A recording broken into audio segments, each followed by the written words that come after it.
Hello မင်္ဂလာပါရှင်စวัสดีค่ะทุกคน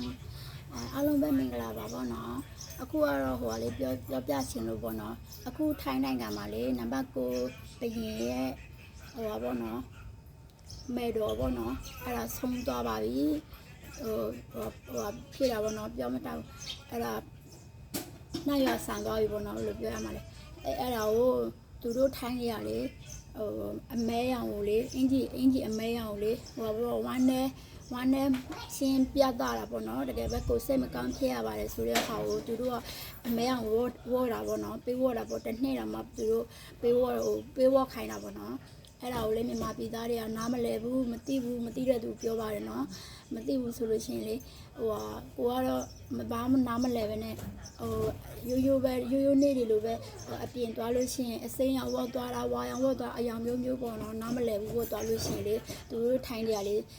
တိတာတာပေါ့နော်ကြည့်နေတဲ့ပလိတ်တွေကကြည့်နေတဲ့ပစိုးတွေတို့ဝတ်သွားတာ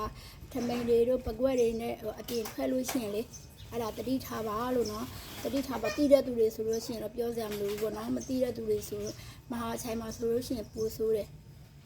ပလိတ်တွေကလိုက်ကြည့်နေတယ်လေတစ်ချိန်လုံးဆိုင်ကနေလိုက်ပနေတယ်ကားနဲ့လိုက်ပနေတယ်ဘာမဟုတ်လို့ရှိရင်သူတို့ရေးပတ်စပို့ရှိတယ်သူတို့ရေးတာပဲ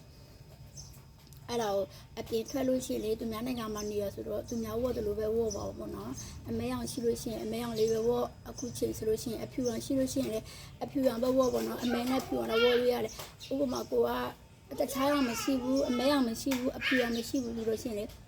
ရိုးအင်ဂျီဝတ်လို့ရှိရင်လေအဲ့ဒီအင်ဂျီမှာဖဲပွင့်လေးအမဲအောင်လေးအဲ့ဒါချိတ်ထားအဲ့ဒါဆိုလို့ရှိရင်သူတို့အရေးမယူဘူးပေါ့နော်အဲ့ဒါဆိုရှင်သူတို့ခွင့်လွှတ်တယ်ဘာဖြစ်ဆိုကိုမအင်ဂျီမရှိဘူးဆိုတော့နားလဲပေးတာပေါ့နော်သူတို့အဲဟိုတနေ့ကလည်းလေ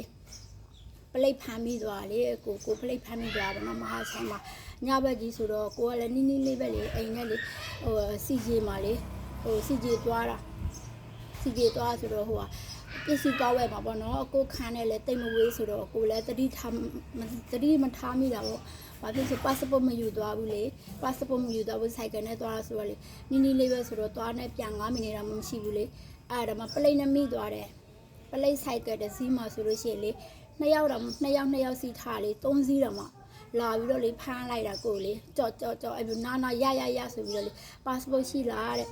ရှိတယ်လို့ကိုကဟိုပြောတာပေါ့နော်ပတ်စပို့ရှိတယ်လို့ပတ်စပို့ရှိလို့ရှိရင်ပတ်စပို့ပြရတယ်ပတ်စပို့ပြလို့ရှိရင်ပတ်စပို့ကအိမ်မှာပေါ့နော်အခါမှာပေါ့နော်မယူလာရဘူးလို့ပြောလို့ရှိရင်သူတို့ဘယ်လို့မှလက်မခံဘူး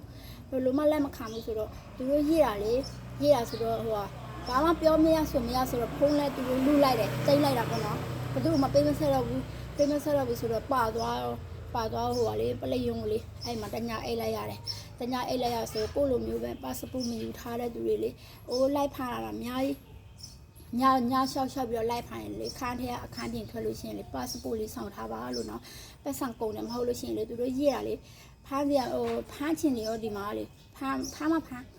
ပတ်စပို့ဟိုပေါ့နော်မဆောင်ထားဘူးဆိုပြီးတော့လေသွားဖမ်းလာတာယောက်ျားလေးဆိုလို့ရှိရင်လေအဲ့ရုံးမှလေပြည့်ပြီးလို့ရှိရင်သူတို့ဘာမှမလုပ်ဘူးဘာမှမပြောဘူးတညပဲဟိုဒီမှာပဲဟိုပေးထားလေလူတွေအများကြီးနောက်ထပ်လဲဆိုင်ကယ်တွေနဲ့ထွက်ပြီးတော့လေလိုက်ဖမ်းနေတာအကုန်လုံးလိုက်ဖမ်းတဲ့ယောက်ျားလေးဆိုလို့ရှိရင်ရှာတာအကုန်လုံးရှာတာပေါ့နော်ဟိုအကုန်လုံးရှာပြီးတော့ဆေးရှာတယ်ဆိုပြီးတော့ရှာတာပေါ့နော်အပြီးလို့ရှိရင်လေယောက်ျားလေးဆိုလက်ထိတ်ခတ်ပြီးတော့သူတို့ထားတာပေါ့နော်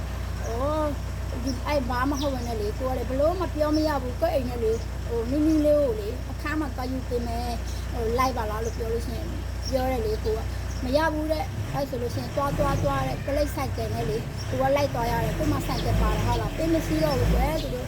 ပေးမရှိတော့ဘူးဆိုင်ကကိုလေနောက်ပလိတ်တယောက်ကစီးသွားတယ်အဲ့ဒီမျိုးအဲ့ဒီမြန်မာပြည်သားတွေတတိထားပါရှင်ပတ်စံမကုန်ရအောင်ပေါ့နော်ကိုကတော့ပြောပြတာပေါ့နော်တီးတဲ့သူဆိုတော့ကောင်းတာပေါ့နော်တချို့ရေဆိုမြန်မာပြည်ကလာခါဆိုနားမလဲဘူးလေနော်အဲ့ဒါပြောပြပေးတာပါရှင်ကျေးဇူးတင်ပါတယ်